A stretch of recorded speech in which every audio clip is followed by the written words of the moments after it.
If she is responsible for Kendrick Lamar retiring from rap, that's unforgivable.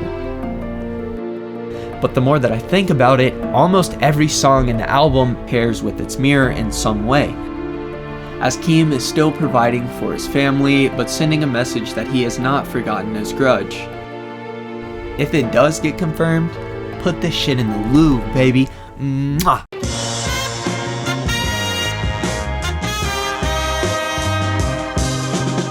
What's up, and welcome back to Explained, where we will go over everything that Genius missed from Kendrick's new album, Mr. Morale and the Big Steppers.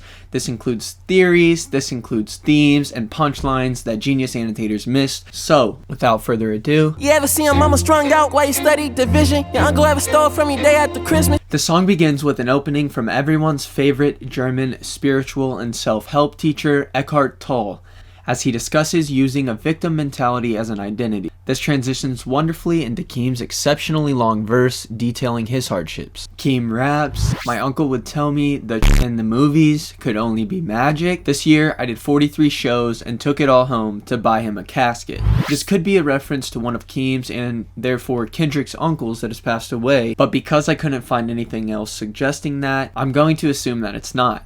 A casket would be an extremely weird gift to give to a living relative, although extremely useful, as I'm sure any of you that have had to deal with deaths in your family know that caskets can get extremely expensive. But in the second line of the song, he says, "Your uncle ever stole from you day after Christmas." Seems that the casket bar is a callback to this line, as Keem is still providing for his family, but sending a message that he has not forgotten his grudge. Keem then jumps onto Kendrick's theme throughout the album of being a heavenly messenger, with the lines, "These words come from God, you could never out-rap us," as well as, "Nowadays I'm a new prophet." The cat is out the bag, I am not your savior. I find it just as difficult to love thy neighbors. Kendrick raps, CC, wait a minute, Viens aquí, c'est la vie. CC translates in both French and Spanish to yes, yes. This is only the surface of the line though. Genius points out that CC could mean to choose specific recipients, like when you CC in an email. I also believe it to be an acronym for CC, however, CC standing for closed captioning. Closed captioning is often used in movies as characters use different languages outside of the country of origin. Or, if you're me, you use captions because you accidentally left them on one time, and now anytime that you watch movies, you can't hear anything unless the captions are on or unless the sound sounds like that.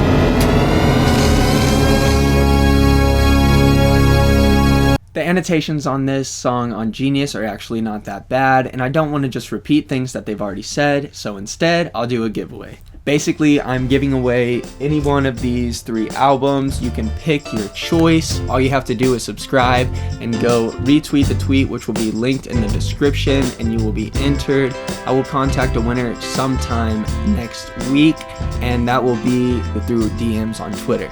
Thanks. Good luck. The day I chose humanity over religion, the family got closer, it was all forgiven. This song has a lot of heavy topics, and a lot of them are already covered in the Genius annotations. So if I don't go over the obvious stuff, such as Kendrick switching between pronouns to show that even though he claims to be old enough to understand now, he truly isn't, and similar themes that are very obvious such as that, Kendrick raps several lines about his cousin Marianne's religion and the reaction of the church after her transition. Kendrick raps more spiritual when these dudes were living life straight.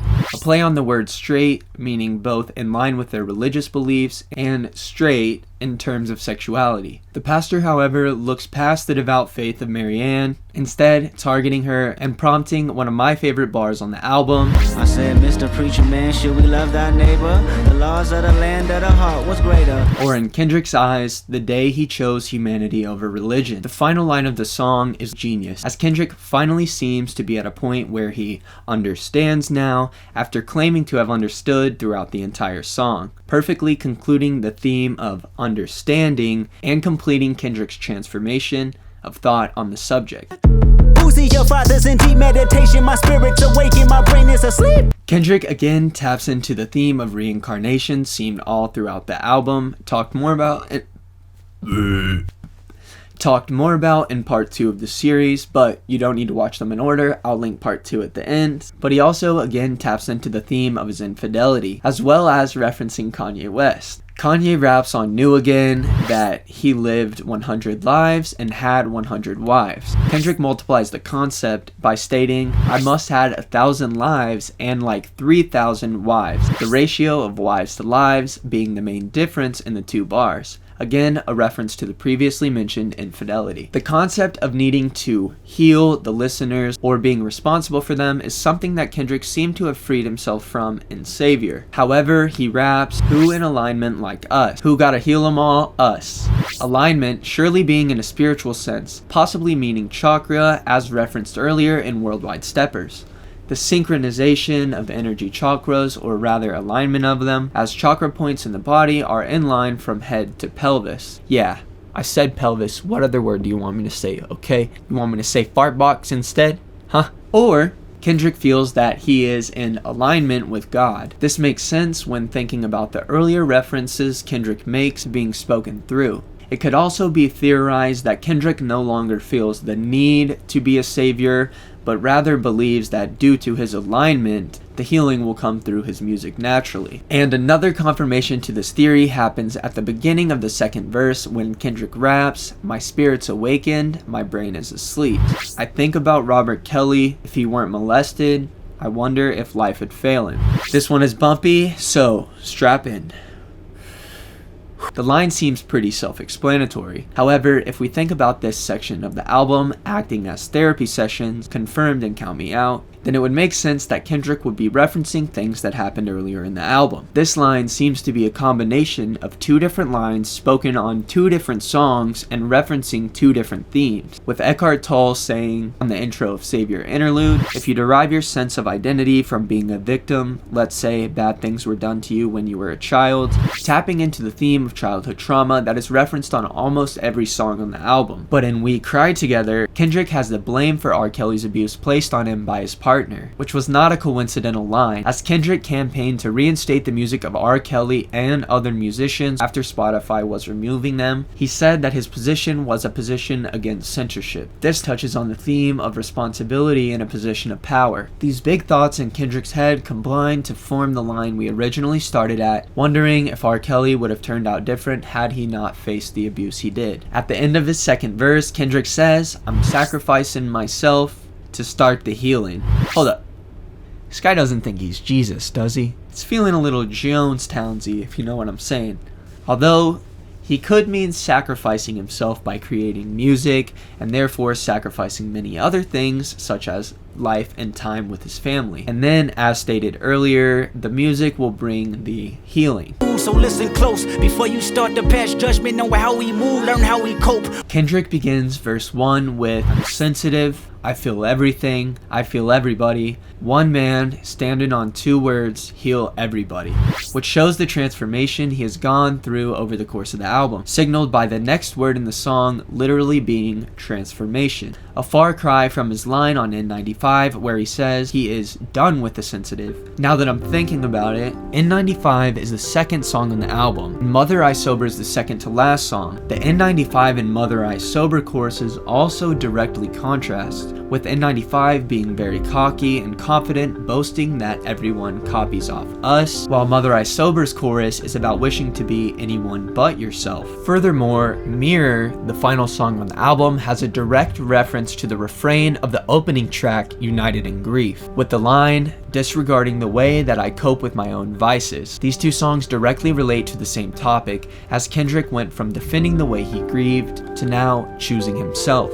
And several of the songs have similar themes, or direct lyrical references when mirrored this way, including both of the interludes matching up, both being performed by two rappers who went two completely different ways in their life. I mean, here's a picture of Baby Keem at 17, and here's a picture of Kodak Black at 17. The direct contrast becomes even more clear when listening to both songs back to back, as Kodak's interlude is accompanied only by a piano, which turns into a dark, grimy melody and sounds almost offbeat and more of spoken word poetry than precise rapping. Here's a clip to remind you. It's all said and done, we ain't leaving empty-headed. That's on game. while Keem's interlude is accompanied only by string instruments until the outro, which play very precise and melodic notes throughout, unlike Kodak's interlude. She's showing a pattern for certain, I think it's white panties and minimal condoms. Not to mention that the last song on the album is called Mirror. The most obvious theme pairings when matching up the songs this way are Silent Hill paired with Rich Spirit, N95 paired with Mother I Sober, and United in Grief paired with Mirror. But the more that I think about it, almost every song in the album pairs with its mirror in some way. When I first started writing this, it felt like a reach, but now I've developed a theory that I'm pretty confident is intentional. But I have been staring at Kendrick Lamar lyrics for 8 hours straight, so let me know in the comments if I'm tripping or not. But if it does get confirmed, put this shit in the Louvre, baby. Mwah! And also, I was the first one to figure it out, I think. We have officially made it 20 seconds into Mother I Sober, so just get comfy, okay? That's what I'm trying to say. Kendrick says in verse 2, "Congratulations, made it to be famous, still I feel uneasy." Probably a callback to Crown, where the chorus references Shakespeare's Henry IV, albeit incorrectly, saying heavy is the head, while in the play, the line reads, "Uneasy lies the head." Now Kendrick uses the exact word of uneasy instead of the more well-known version, heavy. Verse 3 details Kendrick's exception to sobriety,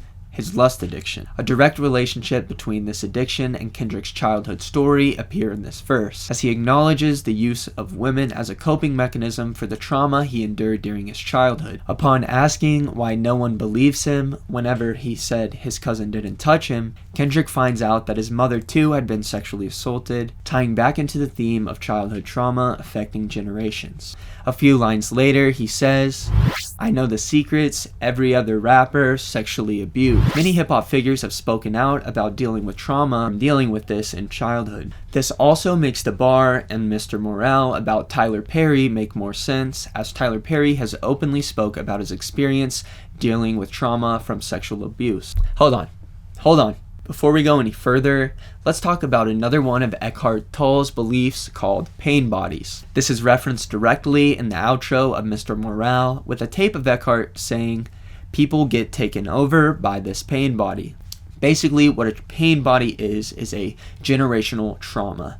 And Eckhart specifically notes the pain body carried by African Americans due to their ancestors' abuse in his book, The New Earth, which I talk about more in part 1 of this series. But be warned, the quality is lower. Now that we know what that is, we can understand the lines here that I cannot read out loud because YouTube will shadow ban me, but you can read if you want to. These lines are a cry to spark conversation about the trauma passed down due to the horrible oppression faced by African Americans in the past. Essentially, what I just discussed, Eckhart talking about in his book. But on top of that, Kendrick ends his verse with strong declarations. It seems that this is the healing Kendrick has been talking about. He sets free himself, people spoken about throughout the album, and those that have hearts filled with hatred, and even abusers. This seems to be the conclusion of the childhood trauma discussion theme, as Kendrick's intent is to release the pain bodies of these people,